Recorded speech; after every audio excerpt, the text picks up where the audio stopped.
걱정과 염려의 무게에 짓눌린 당신에게 사랑하는 여러분, 반갑습니다. 평안하신가요? 오늘 이 시간 하나님의 말씀이 여러분의 삶에 한 줄기 빛과 위로가 되기를 소망합니다. 혹시 지금 이 순간 마음 한구석을 무겁게 짓누르는 걱정거리가 있으신가요? 아마 많은 분들이 조용히 고개를 끄덕이실 겁니다. 어쩌면 한두 가지가 아닐지도 모르죠. 괜찮습니다. 당연한 일입니다. 우리가 살아가는 이 세상에는 걱정할 일들이 너무나도 많기 때문입니다. 자녀를 키우시는 부모님이 계신가요? 자녀가 있다는 것은 축복인 동시에 마르지 않는 걱정의 샘을 품는 것과도 같죠. 아이들이 안전할까? 혹시 나쁜 친구를 사귀지는 않을까?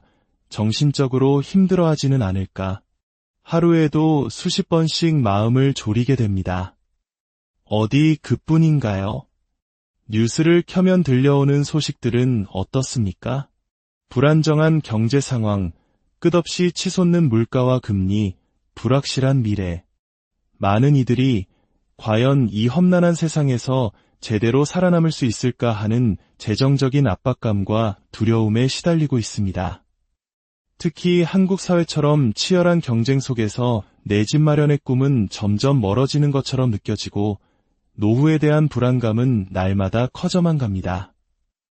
여기에 더해 인공지능, 우리의 일자리를 빼앗을 것이라는 예측은 미래에 대한 막연한 공포를 더합니다. 하지만 무엇보다 우리를 가장 두렵게 하는 것은 아마 건강 문제일 겁니다. 갑자기 머리가 아프거나 어지러움을 느낄 때 우리는 무심코 인터넷의 증상을 검색해 봅니다. 그리고 그 결과는 언제나 우리를 최악의 상황으로 몰고 가죠.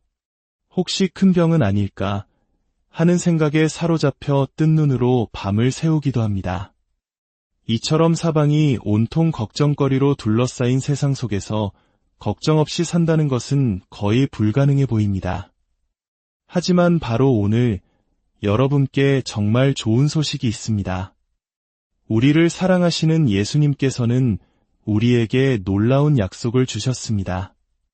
그분은 선하시고 우리의 모든 필요를 채워주시는 분이시기에 우리는 더 이상 걱정할 필요가 없다고 말씀하십니다. 마태복음 6장에서 예수님은 19절에 걸쳐 무려 5번이나 반복해서 말씀하십니다. 염려하지 말라. 마태복음 6장 25절입니다. 그러므로 내가 너희에게 이르노니 목숨을 위하여 무엇을 먹을까 무엇을 마실까 몸을 위하여 무엇을 입을까 염려하지 말라. 목숨이 음식보다 중하지 아니하며 몸이 의복보다 중하지 아니하냐. 예수님은 왜 우리에게 염려하지 말라고 하셨을까요? 어떻게 그것이 가능할까요? 가장 현실적인 이유부터 생각해 봅시다. 염려는 그 어떤 문제도 긍정적으로 해결한 적이 없기 때문입니다. 단 한 번도 말이죠. 오히려 그 반대입니다. 걱정과 염려는 우리의 영혼을 갉아먹는 독과 같습니다. 염려는 우리의 평안을 무너뜨리고 기쁨을 앗아가며 영적인 성장을 가로막습니다. 가만히 생각해보면 염려에는 단 하나의 유익한 목적도 없습니다. 어떤 이는 염려를 이렇게 비유했습니다.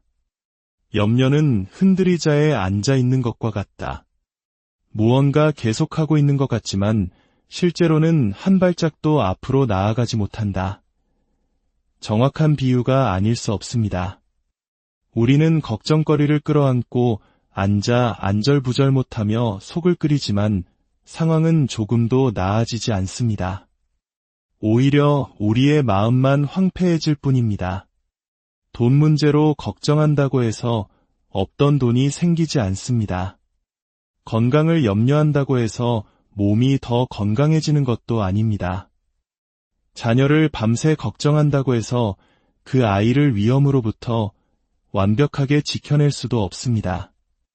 시험을 앞두고 걱정만 한다고 해서 합격하는 법은 없으며 깨어진 관계를 두고 염려만 한다고 해서 저절로 회복되지도 않습니다. 염려는 오직 우리의 불안감만 키울 뿐 단 한 번도 평안을 가져다 준 적이 없습니다.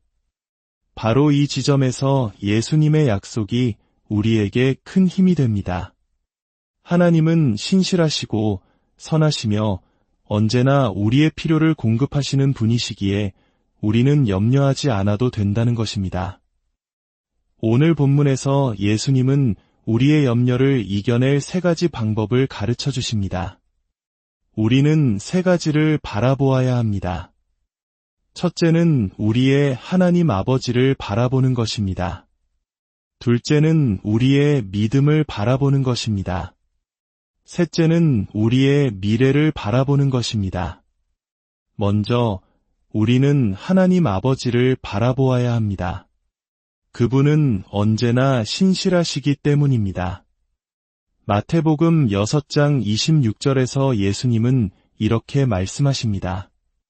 공중의 새를 보라, 심지도 않고 거두지도 않고 창고에 모아들이지도 아니하되 너희 하늘 아버지께서 기르시나니 너희는 이것들보다 귀하지 아니하냐. 예수님은 우리에게 하늘을 나는 작은 새 한 마리도 돌보시는 하나님을 보라고 하십니다. 만약 하나님께서 그 작은 생명까지도 먹이시고 입히신다면 그분의 형상대로 지음받은 존귀한 자녀인 우리를 얼마나 더 귀하게 여기고 돌보시겠습니까? 새벽 2시에 둥지 안을 서성거리며 혹시 내일 아침에 먹을 벌레가 다 떨어지면 어떡하지? 하고 걱정하는 새를 본 적이 있습니까? 없습니다. 새들은 그저 자신의 창조주이신 하나님께서 먹이를 예비해 주실 것을 믿고 평안히 잠이 듭니다. 우리도 마찬가지입니다. 하늘에 계신 우리 아버지는 우리를 돌보시며 그분은 언제나 신실하십니다.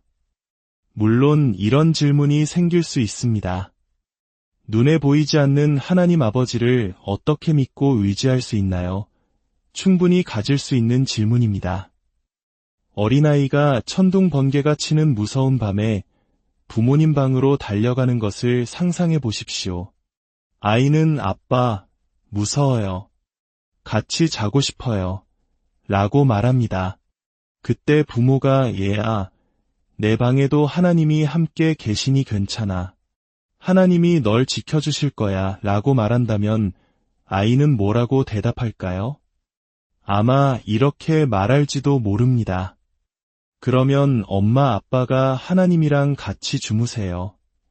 저는 아빠 옆에서 잘래요. 눈에 보이지 않는 존재를 신뢰하기란 이처럼 어려울 수 있습니다. 저 역시 하나님께서 정말 이 상황을 해결해 주실까? 정말 나를 돌보고 계실까? 하는 염려가 찾아올 때마다 하나님의 하나님 되심을 스스로에게 상기시키려고 노력합니다.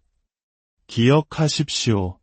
하나님은 온 우주를 창조하시고 다스리시며 유지하시는 전능하신 분입니다. 그분은 세상의 모든 어둠의 권세를 이기실 만큼 위대하시며 동시에 당신의 삶의 아주 사소한 부분까지도 세심하게 돌보실 만큼 사랑이 많으신 분입니다. 하나님은 당신이 신경 쓰는 바로 그 문제를 함께 아파하시고 돌보십니다. 염려가 찾아올 때 신실하신 하나님 아버지를 바라보십시오. 둘째, 우리는 자신의 믿음을 바라보아야 합니다. 믿음은 두려움을 정복하기 때문입니다. 마태복음 6장 33절 말씀입니다. 그런즉 너희는 먼저 그의 나라와 그의 의를 구하라. 그리하면 이 모든 것을 너희에게 더하시리라. 우리는 무엇을 해야 합니까? 먼저 하나님의 나라를 구하는 것입니다. 먼저 그분의 의를 구하는 것입니다. 먼저 그분께 중요한 것들을 구하는 것입니다. 우리는 말씀을 통해 그분을 먼저 찾습니다. 우리의 생각을 그분께로 향하게 합니다. 순결하고 사랑스럽고 칭찬할 만한 것들을 생각하며 그분께서 우리의 마음을 새롭게 하시도록 내어드립니다. 우리가 먼저 하나님의 나라를 구할 때 그분은 우리가 염려하는 모든 것을 책임져 주실 것입니다. 염려하려는 유혹이 들 때마다 스스로에게 이렇게 다짐하십시오. 패닉에 빠지기 전에 먼저 기도하겠다. 모든 것이 가능하다고 선포하시는 하늘의 하나님께 먼저 기도하겠다. 걱정하기 전에 먼저 하나님의 말씀을 펴십시오. 그 살아있는 말씀이 당신을 위로하고 인도하며 바로잡아 줄 것입니다. 세상의 다른 무언가에 의지하여 문제를 해결하려 하기 전에 먼저 우리의 구원자께로 나아가십시오. 예수 그리스도께서 자유롭게 하시는 자는 참으로 자유로울 것입니다. 우리가 하나님의 아들이시며 나를 위해 생명을 내어주신 예수님을 바라보기 시작할 때, 그분을 죽음에서 일으키신 하나님을 바라볼 때 우리의 믿음은 두려움을 이기기 시작합니다. 사도 바울은 디모데후서 1장 7절에서 이렇게 말했습니다. 하나님이 우리에게 주신 것은 두려워하는 마음이 아니요 오직 능력과 사랑과 절제하는 마음이니 만약 당신의 마음에 두려움이 있다면 그것은 하나님으로부터 온 것이 아닙니다. 우리는 하나님으로부터 오지 않은 것에 귀 기울일 필요가 없습니다. 그 목소리를 향해 단호하게 외치십시오. 내 생각에서 떠나라. 내 머리에서, 내 삶에서 떠나라. 사탄아, 내 뒤로 물러가라. 나는 너의 거짓말을 듣지 않고 내 아버지의 음성을 들을 것이다. 나의 아버지는 선하시고 나와 함께 하시며 결코 나를 떠나거나 버리지 않으신다고 약속하셨다. 그분은 모든 것을 합력하여 선을 이루시는 분이다. 염려는 우리를 하나님에게서 멀어지게 하고 스스로의 힘에 의존하게 만들지만 믿음은 우리를 하나님께 의지하도록 가르칩니다. 염려는 아무것도 바꾸지 못하지만 믿음은 모든 것을 바꿀 수 있습니다. 염려가 찾아올 때 당신의 믿음을 바라보십시오. 셋째, 우리는 우리의 미래를 바라보아야 합니다. 우리의 하나님께서 모든 것을 통치하고 계시기 때문입니다. 예수님은 말씀하십니다. 내일 일을 위하여 염려하지 말라. 내일 일은 내일이 염려할 것이요 한날의 괴로움은 그날로 족하니라. 미래를 바라보십시오. 하나님께서 모든 것을 주관하고 계십니다. 혹시 스스로를 통제광이라고 생각하는 분이 계신가요? 모든 것을 내 계획대로, 내 뜻대로 통제해야만 마음이 놓이는 분들 말입니다. 하지만 기억해야 할 것이 있습니다. 아무리 애쓰는 통제광이라 할지라도 미래는 결코 통제할 수 없습니다. 우리는 미래를 통제할 수 없습니다. 그렇다면 여러분의 손을 떠난 일이라면 이제 마음에서도 내려놓으십시오. 그 모든 것을 하나님께 맡기십시오. 그분을 신뢰하십시오. 염려는 내일의 문제로부터 우리를 지켜주지 못합니다. 오히려 오늘의 평안을 앗아갈 뿐입니다. 지금 여러분 중 일부는 바로 그런 상태에 있을지 모릅니다. 영적인 원수의 거짓말에 굴복하여 오늘의 평안을 도둑맞고 있는 것입니다. 우리가 염려할 때 우리는 본질적으로 이렇게 말하는 것과 같습니다. 하나님, 저는 당신을 믿지 못하겠습니다. 당신이 나와 함께 하시고 나를 위하신다는 것을 믿지 못하겠습니다. 잠시 멈추어 생각해 보십시오. 예수님은 계속해서 말씀하십니다. 나의 아버지가 얼마나 선하신 분인지 너희에게 알려주겠다. 그분이 너희를 얼마나 사랑하시는지 알려주겠다. 그분은 모든 것을 완벽하게 통치하고 계신다. 그분은 선한 하나님이시며 너희를 향한 그분의 계획은 선하다. 물론 그분의 계획 안에 어려움이 없을 것이라는 뜻은 아닙니다. 하지만 힘든 시간 속에서도 그분은 우리의 힘이 되어 주실 것입니다. 고통의 한가운데서 그분은 우리의 평안이 되어 주실 것입니다. 부족함을 느낄 때 그분은 우리의 공급자가 되어 주실 것입니다. 우리가 약할 때 그분은 우리의 강함이 되어 주십니다. 그분은 당신에게 필요한 모든 것입니다. 그렇다면 우리는 그저 아무것도 하지 않고 가만히 앉아 있기만 하면 될까요? 다시 한번 공중에 새로 돌아가 봅시다. 새들은 염려하지 않지만 그렇다고 아무것도 하지 않고 가만히 앉아있지도 않습니다. 새들은 하나님께서 먹이를 입에 넣어주시기만을 기다리지 않습니다. 새들은 염려하지 않지만 부지런히 벌레를 찾아다닙니다. 바로 여기에 염려와 건강한 관심에 중요한 차이가 있습니다. 염려하는 사람은 문제를 보고도 아무것도 하지 않습니다. 하지만 건강한 관심을 가진 사람은 문제를 보고 해결하기 위해 무언가를 합니다. 만약 여러분이 어떤 문제에 대해 무언가 할 수 있는 일이 있다면 그것을 하십시오. 부부 관계가 어렵다고 느껴진다면 기도하고 상담가를 찾아가거나 신뢰하는 목회자나 공동체 리더와 상의하는 등 관계 개선을 위해 노력하십시오. 건강에 이상 신호가 느껴진다면 생활 습관을 바꾸고 병원을 찾아가십시오. 염려의 유혹이 찾아올 때마다 스스로에게 이렇게 선포하십시오. 내가 할 수 있는 일은 내가 하고 오직 하나님만이 하실 수 있는 일은 하나님께 온전히 맡겨드린다. 우리가 할 수 있는 최선을 다하십시오. 그리고 우리의 통제를 벗어난 모든 것은 하나님의 손에 올려드리십시오. 성경은 말합니다. 너희 염려를 다 주께 맡기라 이는 그가 너희를 돌보심이라. 하나님은 당신을 돌보십니다. 하나님은 마치 이 세상에 당신 한 사람만 존재하는 것처럼 당신을 사랑하십니다. 그분께 당신의 마음을 털어놓으십시오. 하나님, 이것 때문에 너무 불안합니다. 어떻게 해야 할지 모르겠습니다. 당신을 믿으려 하지만 자꾸만 제 손으로 염려를 되가져옵니다. 우리의 염려는 우리를 하나님에게서 멀어지게 하는 사탄의 도구가 될 수도 있지만 동시에 하나님께서는 우리의 염려를 사용하여 우리가 얼마나 그분을 필요로 하는지 깨닫게 하시고 그분께 더 가까이 나아가도록 이끄십니다. 당신이 지금 느끼는 걱정과 불안은 당신에게 하나님 아버지가 얼마나 절실히 필요한지를 보여주는 증거일지도 모릅니다. 그리고 좋은 소식은 우리가 그분께 가까이 나아갈 때 그분께서도 우리에게 가까이 오신다는 것입니다. 이 시간 잠시 눈을 감고 기도합시다. 사랑의 하나님 아버지, 예수님의 이름으로 기도합니다. 우리 모두에게는 주님이 필요합니다. 성령의 능력으로 우리 안에 일하여 주시옵소서.